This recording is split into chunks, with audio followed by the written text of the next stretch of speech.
What is good, everybody? Welcome to another SB Nation NFL show. I am Rob Stats Guerrera alongside RJ Ochoa. RJ, happy Friday. It is good to be with you. Stats, great to see your bright, shining, beautiful face once again. You threw me off right before we started recording. Stats muted me and changed my screen and everything, and he didn't even say we're starting.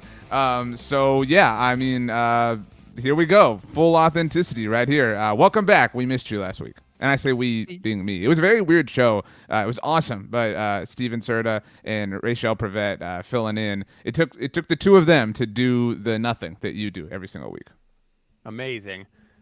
You might be, I saw you slipped in authenticity. You might be an evil genius, RJ, because we made a bet last time we did the show 2 weeks ago about the outcome of the Mariners-Astros series that were coming up. There's two series coming up. And your penalty for me losing the bet was that I would have to defend your football takes, the two football takes that you have that I like the least.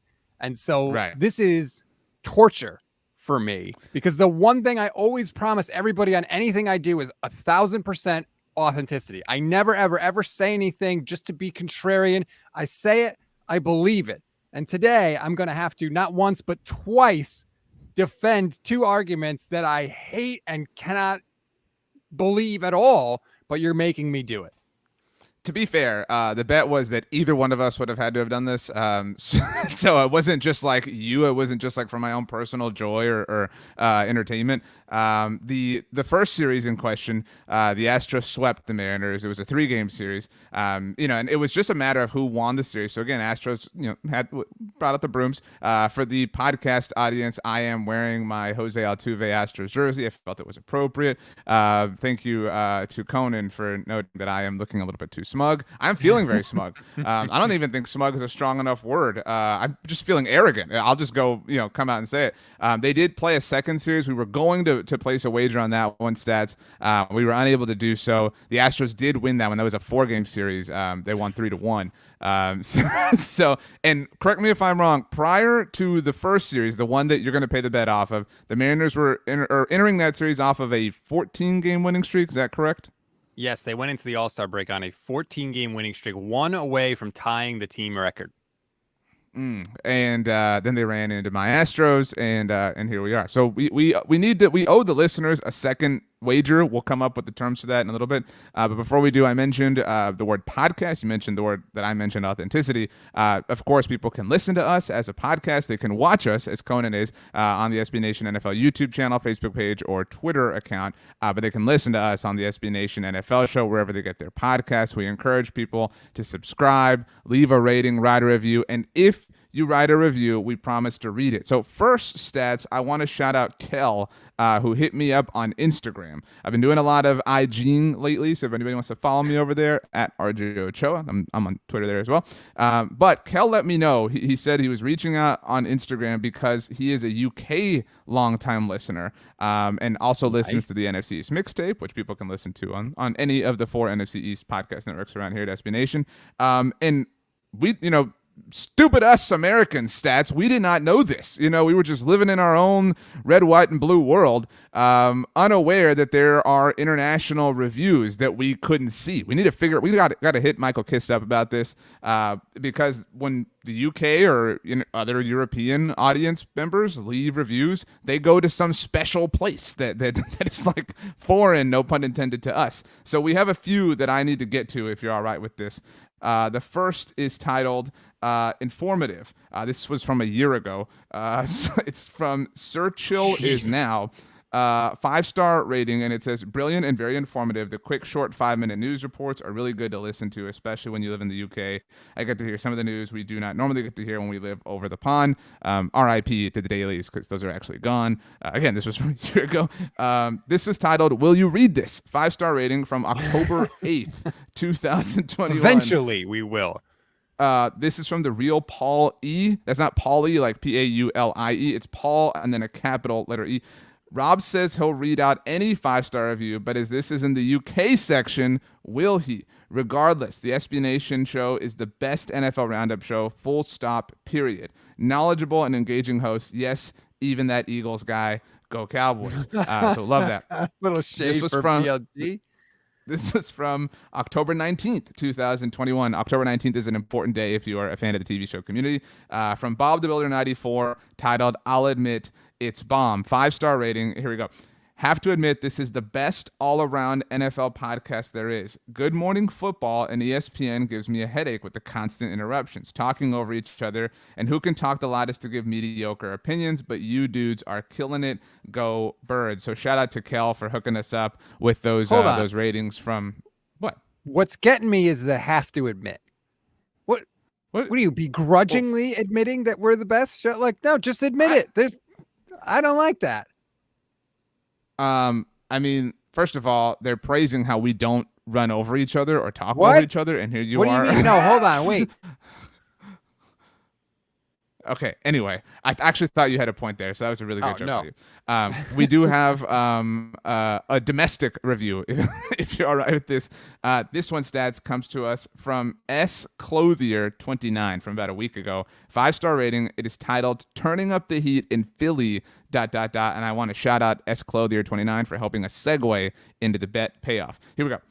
The heat has been crazy in the Philly area, and on Friday, I was looking to close out my SB Nation NFL show week with the boys of the Look Ahead. Fired up to hear my man Stats roasting me because he thought I ghosted him regarding the chicken pot pie recipe. Luckily, an unlikely hero came to my aid. RJ. Thanks, RJ. Even though I disagree with your AJ Brown take, as an Eagles fan that has seen so few good receivers and watched the Eagles botch multiple attempts to get them through the draft, I'm glad they gave up the capital they did and gave him the contract they did. Oh my goodness, that's Clothiers, man. Worst case is it blows up, and how he has to do one of the things I have faith in him doing, getting out of a bad cap situation. Stats. I will message you when I make the pot pies. I promise. I didn't ghost you, but I do not do much on Twitter. I actually had to reactivate my Twitter just to message you. Look at that follow through, Seth. Love you all at the SB Nation NFL show. Thank you for the hard work. Looking forward to the upcoming season. Go Birds. Wow. What a great review that you're about to destroy. But what a great review. So we'll start with the Eagle stuff. We're going to get to a little Kyler Murray, Kliff Kingsbury situation that happened recently that just has huge big loser energy. Before we get to all that, though, shame on me. I want to remind everybody that we are brought to you by the DraftKings Sportsbook. DraftKings is an official sports betting partner of the NFL. Download the DraftKings Sportsbook app. Use the promo code SBNNFL for a special offer when you sign up. That is code SBNNFL only at DraftKings. Even if you're not making a football bet, use that code. You'll still get the special offer. And yes, RJ, I did do that all from memory, so I deserve a little credit for that. Well, the credit's gone because you forgot to do it at the beginning. So, I mean, the credit balances out. Yeah, that's my bad. Okay. So we'll get to the Kyler stuff, but you mentioned the AJ Brown and the Eagles. So I guess we're just going to start with it. I will pay off the bet. I hate this. Let me set my take up that you have to defend, right? Like with high and supreme honor. So I have said, it is obvious to the dismay of many Eagles fans that listen to the SB Nation NFL show. We love you all. We wish you sports misery, but other than that, health, wealth, and happiness for you. I have said that the Eagles, if you have to assign a winner and a loser in the trade, I think the Eagles are the loser. I think every team that traded for a wide receiver this offseason, except for the Browns, and the Browns are losers in their own very special way, but except for the Browns, is the loser. I think the Cowboys were the only team that traded away a receiver that was a loser, to be fair. So this isn't like any kind of Cowboys homerism, because the Eagles had to give up massive draft capital. They had to give him a brand new contract. I understand, you can finagle the cap if you really want to. That has been my take all along, which has been met with much consternation. How could you say this? AJ Brown's amazing, blah, blah. But my man Stats is here to have my back. For the record, I don't agree with anything I'm about to say, but I do have to say it. So the AJ Brown trade, I try to look at the facts of the situation, RJ, and here are the facts. AJ Brown has only one full season in his entire career. Obviously, that's not ideal. His yards per reception have fallen every single year he's been in the league. It was at 20, no. then it was at 15, now it's at 13.8. Where's it going to be this year? 11, 10? Who knows? You have no idea. He's going to a team. Good thing Jalen Hurts can throw it deep. That'll help him out. That was my next point. He's going to a team with a worse quarterback than Ryan Tannehill, which is a difficult thing to say. You're paying him a ton of money, as we pointed out, and you didn't need to do this. If you're the Eagles, you could have drafted a player that's going to give you similar or better production than A.J. Brown. And if you think I'm nuts, look at the Minnesota Vikings. The Minnesota Vikings traded Stephon Diggs and won that deal unequivocally. And Diggs has been great with Buffalo. The Vikings still won that deal because they got Justin Jefferson. They're paying him way less than Buffalo's paying Stephon Diggs. And all Justin Jefferson has done is drop 1,600 yards in back-to-back seasons, one of only 12 players to ever have back-to-back seasons of 1,400 yards or more in his career, and it's his first 2 seasons in the league. So have a little faith in your scouting department, Philadelphia. I mean, come on. What are you doing here? You could have drafted Treylon Burks, Christian Watson, Sky Moore. There were receivers out there that you could have taken with that pick instead of trading it away. And by the way, and this might be the biggest thing, are we sure A.J. Brown wants to be in Philadelphia? Because I'm not quite sure he wants to be there. Every chance he gets, he throws a message out on social media about, see, Titans fans, it wasn't me. Look at the deal that Deebo Samuel just signed. We all signed the same deal. I'm the only one that got traded. Like, he keeps going back to this. It's like, dude, do you still wish you were in Tennessee? Like, you could have just signed a deal. Like, it's weird energy coming off A.J. Brown right now. So when you combine all those things, RJ, I think you have to say the Eagles lost the A.J. Brown deal. I have to say stats. I mean, nothing but objective data and evidence here. I actually, there are 2 things there that, one of them didn't exist at the time that I gave birth to the take. But one of the things that I hadn't properly considered, you're right. I mean, and the Justin Jefferson thing is really rare, right? Like that you just like, holy crap. And that's ironic that that would be the player to sort of evidence this point, given that the Eagles passed on him in favor of Jalen Reagor. But I mean, that's just like, that's a great point. I mean, like, how many times, like, are we confident that the Raiders, I mean, again, I'm not saying that, like, all trades are the same, but, like, we're very confident that the Raiders lost the Devontae Adams trade, right? Like, we're very confident about that long term. We are? I think so. I mean, like, that's a lot of capital. Like, there's no way, and that's more capital to give up than the Eagles did to acquire A.J. Brown, to be very fair. But I don't think that we think that Devontae Adams is going to pay the dividends that the Raiders did when they paid everything that they did to acquire him, the draft capital and the contract. Would you agree with that at least? I suppose. Okay. Now, similarly, I think we feel the exact same way about Tyreek Hill and the Miami Dolphins, right? Like, it's very unlikely going to pay off in the same way for the Dolphins or, whatever. I mean, you get the point. And so, like, I lump them all together in the same category. That's really kind of my take on this is they're not the same levels of severity. They're not the same degrees of dumb or bad or wrong, but they're all in the same camp. They're all in the same box. But unlike those trades, I think that the Browns, again, unique situation and unique level of terribleness.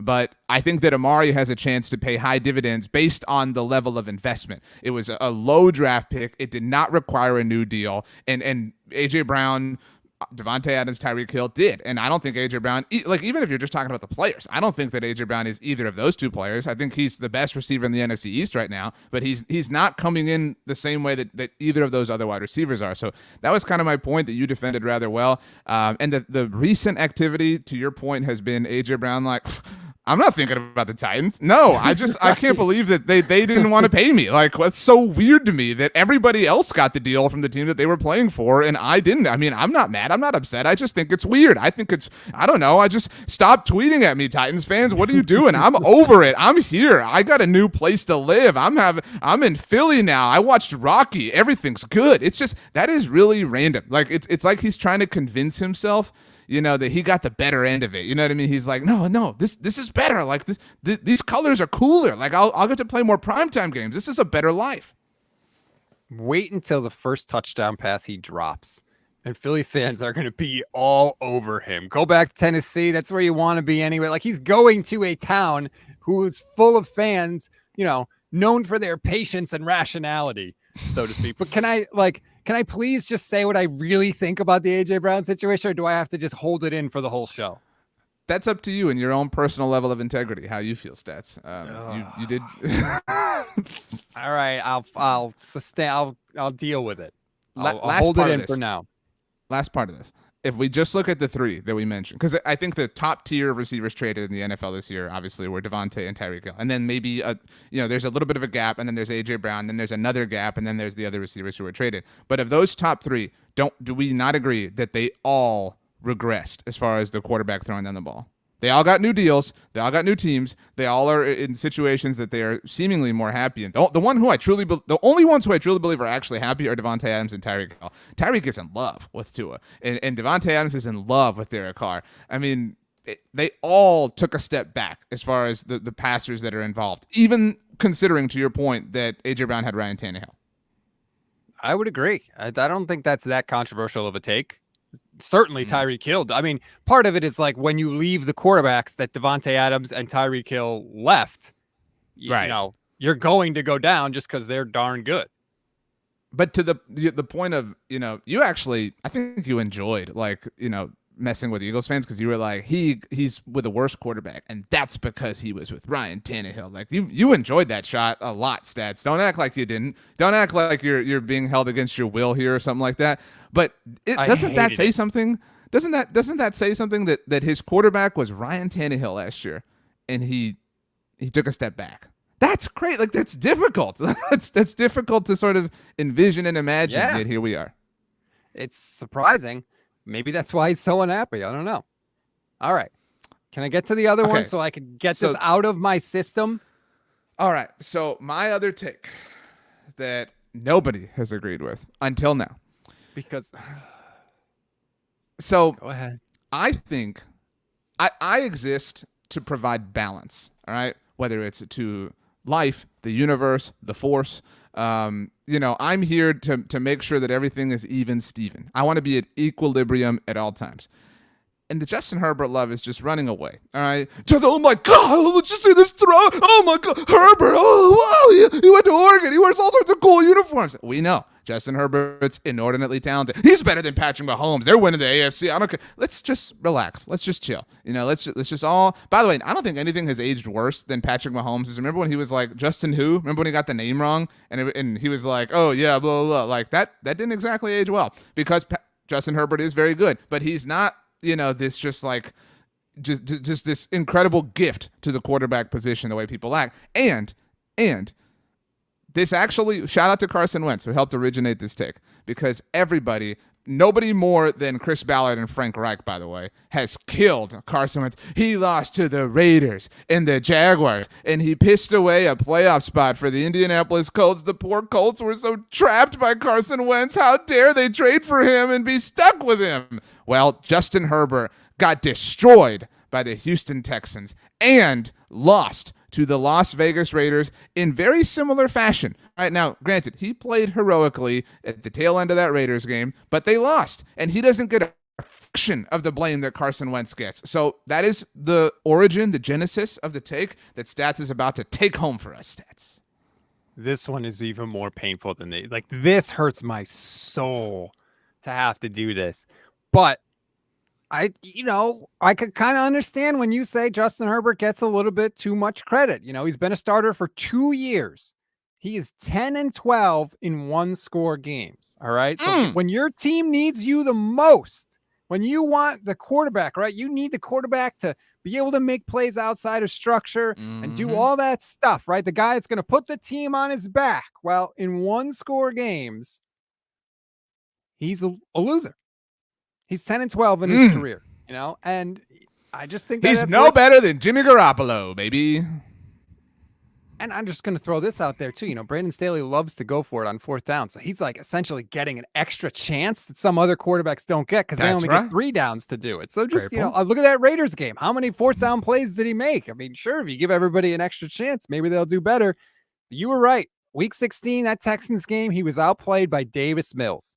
Davis Mills, he threw as many touchdowns to Houston as he did to his own team in that game. All right. Like, he didn't throw a touchdown pass until garbage time of the fourth quarter against the Houston Texans. Everyone's sitting there saying, oh, I don't know about Trey Lance. Trey Lance played the Texans in his second start and whooped them, okay? Justin Herbert didn't do that. So let's just look at the facts as they are. And then before the Texans game, week 12, you lost to Teddy Two Gloves. Teddy freaking Bridgewater. And oh, by the way, you threw another touchdown pass to the defense in that one too. Maybe just try and throw him to your own team. I don't know.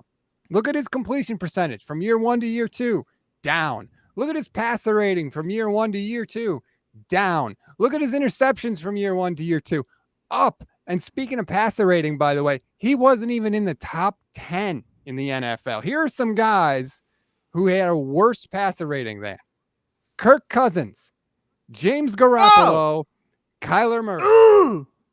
Let's look at some of the quarterbacks that Justin Herbert lost to last year. Dak Prescott, good. Every time he plays a good quarterback, he loses. He lost to Dak. He lost to Lamar. He lost to Kirk Cousins. He lost to Teddy, like I said, and he lost to McCorkle. He lost to Mac Jones, the quarterback that nobody wanted in the draft until the Patriots got him like halfway through the first round. When teams are desperate for quarterbacks, he lost to McCorkle. So you can praise Justin Herbert all you want, but the facts are the facts. And so far, Strugglesville when it counts. You know, I remember a show that said it's impossible for Josh Allen to maintain this level of efficiency, this level of accuracy entering the 2021 season. Boom, embarrassed. What's going on with Justin Herbert? We're seeing regression. Yeah, it's a very small, literally the smallest sample size possible. Josh Allen did regress last year. No, I know. But my point is, like, you doubted him in totality based off of that particular point.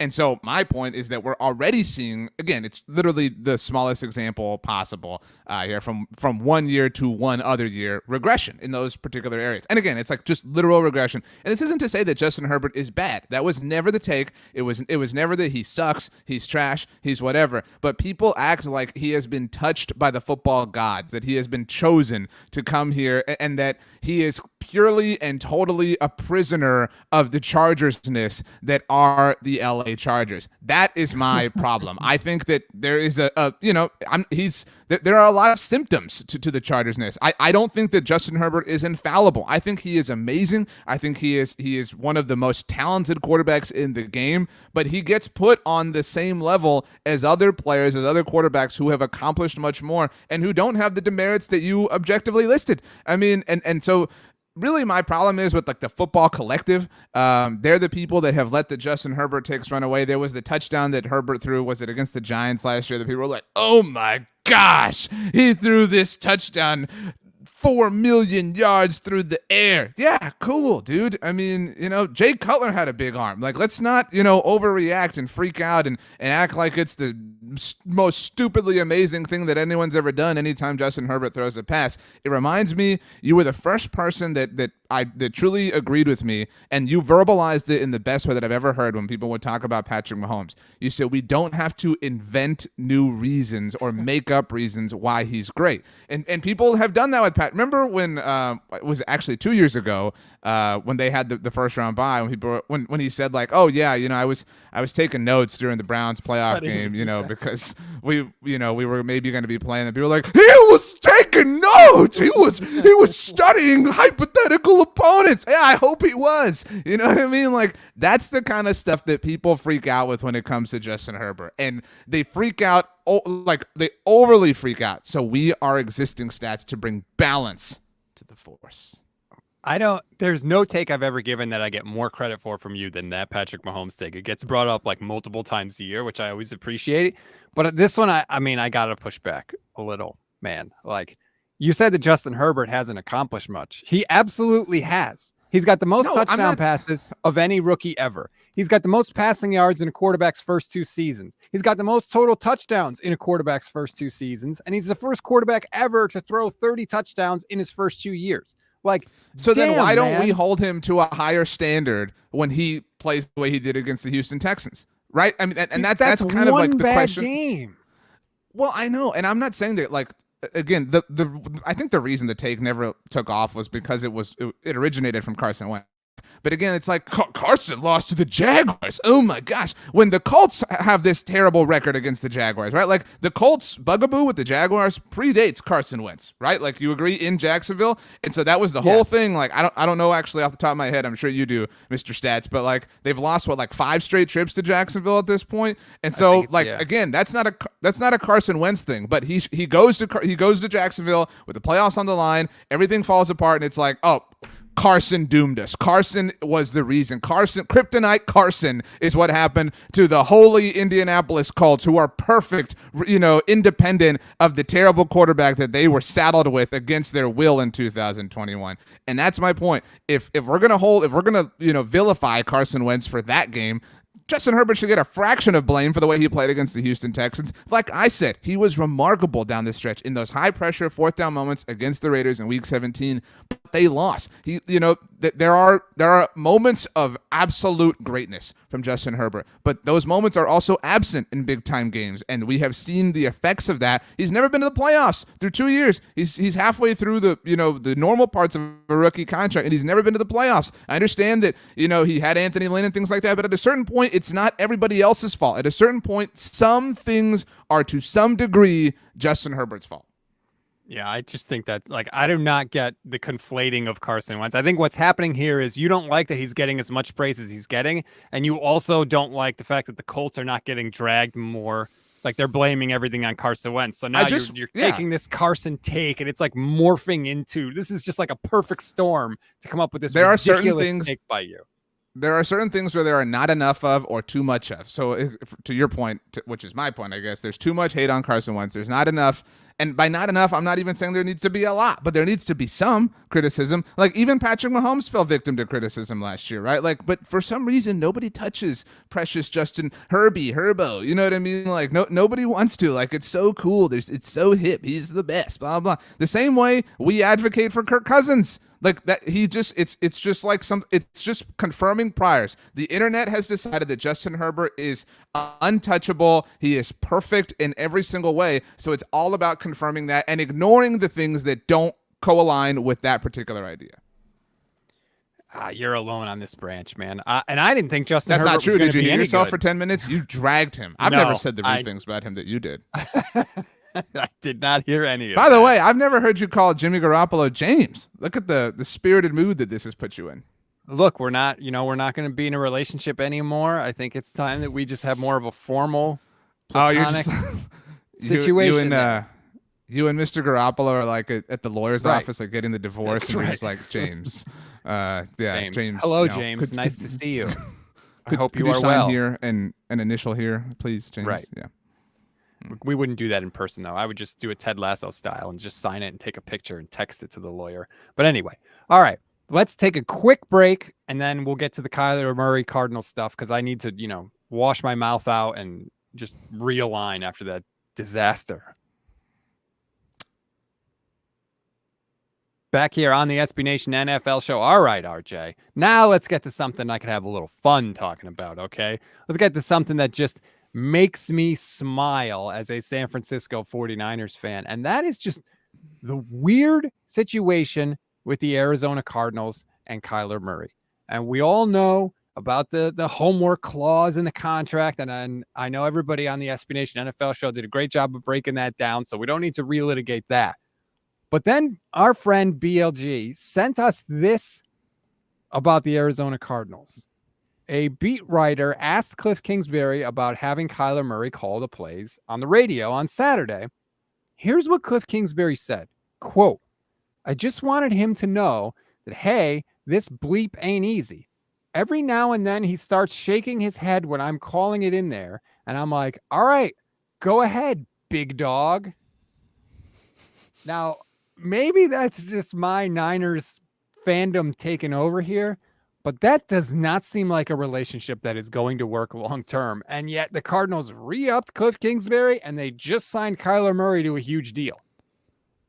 So I do think that a lot of things depend on inflection, right? So you're reading it that way. So allow me to read it a different way, just for the purposes of discussing it. I asked Kliff Kingsbury about having Kyler Murray call the plays via radio on Saturday. I just wanted him to know that, hey, this bleep ain't easy. Every now and then he starts shaking his head when I'm calling it in there. I'm like, all right, go ahead, big dog. You know what I mean? Like the inflection really changes that message. I don't think it changed it at all. It could be like jovial. It could be like, playful back and forth. They obviously have a tight relationship. I don't know if you know this. Kliff Kingsbury and Kyler Murray go back, back ways before the NFL. Nobody knew that but me. I mean, it's not big loser energy. It's the start of weird energy. You know what I mean? Like it's not quite something, but it does kind of feel like I thought obviously it aged very poorly, but I thought the Browns' comment about Baker Mayfield having an adult in the room was actually really. I don't care if you have a really immature quarterback. That's a dumb thing to say. Like, don't ever say that about anybody. Like, you that will only come back to hurt you. But it really feels like it's almost universally agreed that to different degrees, Kyler is somewhat immature, right? Like, whether that's like preferring to play video games or whatever, or just doesn't understand the way like all this goes on or something like that. It does feel like everybody is kind of like, yeah, he's kind of like this kid running around here. Those are the vibes I get, at least. From, sometimes like people don't understand the media and how to use it. And sometimes they throw stuff out there and they reveal stuff that just gives you such an insight into what's happening. Like Kyler's comment from 2021 where he said he doesn't watch film. When you hear that after the Cardinals had put a clause in his contract asking him to watch film, demanding that he watch film, like, holy crap, you get such an accurate picture of what's going on here. And to me, that comment with Kliff, like, sometimes he shakes his head when I'm calling him in there. And so he lets him do it to, like, the solution to that problem is not Kliff chucking the radio at Kyler and saying, let's see you do better. It's you two get in an office and you talk about what plays you like and you don't like, and then you change the game plan. It's like, it just seems like that's weird energy in Arizona. That's bad vibes in Arizona. I'm not trying to get into parenting advice. You're much more seasoned there than I am, Stats. But it kind of feels like he'll learn. Like just throw him in the deep end. He'll learn. He'll figure it out. You know what I mean? When I was a kid, I had to walk to school and through the Himalayas and snowing sideways like that. There's not a lot of like TLC happening, but maybe to the Cardinals' defense, they've tried that approach. Maybe they've tried, the soft love. That's right? Fair. Now it's time tough love. I mean, we're entering, year 4 for Kyler. Now you've got the big contract. You're the face of the franchise. We just had this huge embarrassing thing happen, literally specifically because of you. So yeah, you know what, dude? Maybe this is a little bit, over the standard plate of responsibility, but you're at that point. Like you get held to a higher standard now because of where you're at and the past that you have with this team. It reminds me of when I make something for my son for lunch and he doesn't like it. And sometimes I won't ask him what he wants for lunch. I'll just make lunch. Sometimes we don't have a ton of food in the house, so there's not that many options that I know he likes. So I'll make him like a sandwich or something, and he'll be like, I don't like this. It's not good. And I'll look at him and say, oh, yeah, what did you make for lunch? And, of course, he has no answer because he's 7 years old. He would make, like, lollipops and popcorn for lunch if he could. But that's what it feels like is going on with the Cardinals right now. Was the way you could have made that funnier, just so you know for future reference. Yeah, that's fair. But that's what it feels like is going on with the Cardinals. Like, oh, yeah, what plays did you call? Let's see you call play. It's a weird thing, man. And look, maybe it's all overblown. Maybe this is like peak, training camp off-season type of story. But right now, if I were a Cardinals fan, like if you rooted for Arizona, would you feel good about your team right now in the state of things? No, because Marquise my team Brown would be a just bunch got of frauds. arrested It doesn't for have driving 125 miles an hour. Yeah, I mean, but Marquise Brown is another example of like we don't have any real things if we're the Cardinals. Like we're just like the Cardinals are pawn stars. That's all they are. Like they're just like just a pawn shop taking in other franchise players and then doing their own thing with them. Like no, I wouldn't feel great about this at all. The Kyler stuff went away. It really is fat. That was just like a week ago. Oh, actually, a week ago when you weren't here was when Steven, Rachel, and I were talking about the clause being removed from the contract. And like you said, we're not going to relitigate this, but the NFL machine moves quickly. Like that feels like ancient history, right? The Kyler, whatever. But it was a powerful and big enough and embarrassing enough of a thing that it is going to stick. Like you mentioned, the first time AJ Brown drops a touchdown or whatever, that people are going to whatever. That's just like standard stuff. The first time whatever happens, it's going to be, oh, well, the new season of Fortnite came out last week, so that explains this or whatever. Like, it is going to follow him around. I'm sure you saw floating around. I don't know which Reddit user it was off the top of my head, but there was the fantastic Reddit breakdown of Kyler. Do you know what I'm talking about after the double and triple points weekends? Well, okay, sorry, excuse me, but like it's those types of things. Like that might just be pure coincidence, right? And in case anyone's unaware, there was a Reddit user who did a study based off of Call of Duty double and triple points weekends. I'm not a Call of Duty person myself. I'm not an NFL quarterback. I'm just not a Call of Duty person. But like during those weekends, or correct me if I'm wrong, stats, like following those weekends, Kyler is statistically worse in every notable category, which again feeds the idea that, well, he wasn't studying those weeks, he was playing, blah blah blah.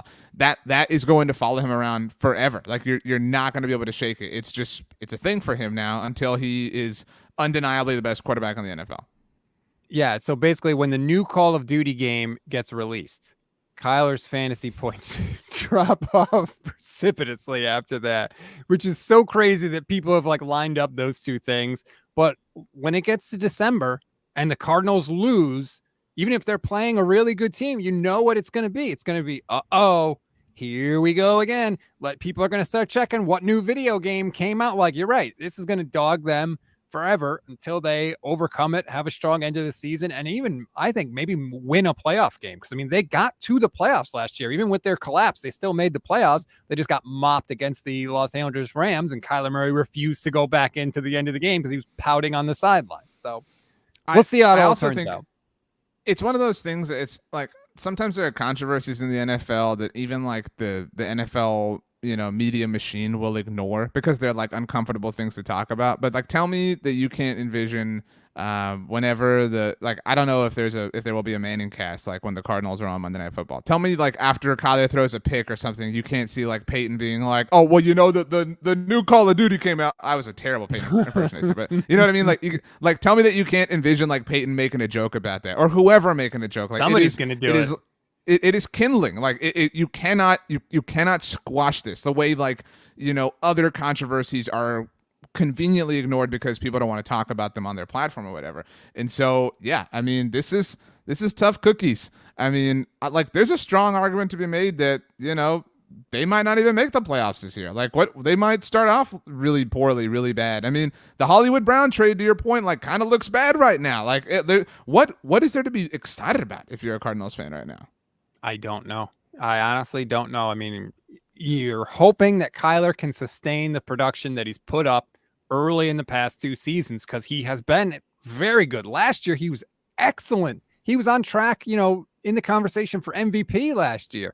And then he got hurt against the Packers, and it all sort of went downhill. So that's what you're hoping, is that he can maintain that. We'll see how it turns out. But right now, it's bad vibes in Arizona. That's going to do it for this edition of the SB Nation NFL show. RJ, I thank you very much.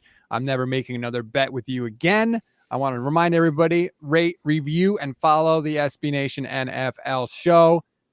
RJ, when do you get to defend my bad takes? Oh, wait, I have yet to have one. You said that you were never going to make another bet with me again. I think that you're doing the listeners a massive disservice. With that. This was great content. I know it upset a lot of people. Not me. I don't know that anyone enjoyed it except for me, to be fair. But yeah, so we have to have another bet. I mean, whether you don't want to bet on the, against the Astros, I would advise maybe not doing that. Well, I'm never betting on the Mariners again. That's not it. That really is amazing. Like, honestly, that they had literally tied the franchise record one away for from most tying. consecutive games. Okay, they're one away from tying. Still, like literally in the midst of one of the greatest like runs in a regular season in franchise history. Like literally one of the safest points ever in Mariners franchise history to bet on them, and it blew up in your face. That's so funny. Mariner's gonna Mariner. That's all I'll say. Enjoy your Friday, everybody. We'll talk to you next week.